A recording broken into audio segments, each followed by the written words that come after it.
This is NBC Palm Springs. And welcome back. Okay, this might sound absolutely ridiculous.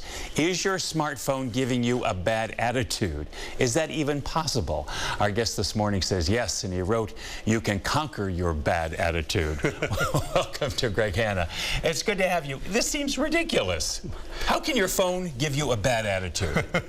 Well, I'll have to say, Psychology Today says that, that having a bad attitude adversely affects your health, happiness, and well-being. Sure. And smartphone, one of the biggest forces in determining your attitude is your relationship with dependence on, and specifically your addiction to your smartphone. Okay, so now I might be understanding this. So if somebody is always on their smartphone and you're with them, they're paying attention to this thing rather than in the present. That's exactly correct. Is that it? Okay. Joe, I put together a quiz, and if we went through a few features of that quiz, I think it might help a little bit. So, for example, number one is, do you make yourself nervous by constantly or frequently checking your email? You're pressing refresh, refresh, refresh, and is that making you have nervous anxiety? Oh, so that because it's not fast enough? Well, it's not just that. It's the fact that, you're so tuned into wanting to get immediate response from people that you're just waiting and waiting and waiting. For instance, if you have anxiety and you texted someone and they don't immediately reply to you, are you sitting there with your phone waiting, screaming, "Why aren't you answering me?" Now they've come up with apps so that it tells you how long you're spending on, social media and all these other things. But then you've got to check those things too. So it's kind of a vicious cycle here, isn't it? Oh, it really is. But the first step in identifying a problem is awareness that you have a problem. Yeah. So if people were to take this quiz and identify that, one maybe, if they got a yes, two yeses, probably, and three, then their smartphones turn into a monster and they realize they have a problem. So, all right, but here's the thing: if you realize that you are a monster, then what do you do in order to change that? Do you just swear off the phone, or can you, kind of ease off of it? Well, there are three hacks that I could just offer you right now.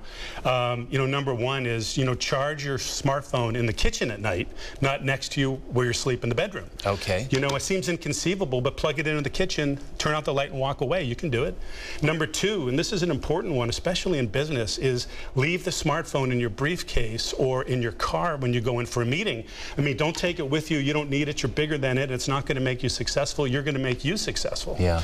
And then the last one, which I think is so critical, is if you commit to checking your phone once every couple hours, turn on Do Not Disturb or airplane mode and put it down and get back to focusing on your most important projects and in your life in general. All right, but what is it just psychologically that has made us so dependent on the smartphone or any piece of technology like that to check our email or to check, if somebody's responded to a text, that kind of thing, or, how many likes did you get on Facebook?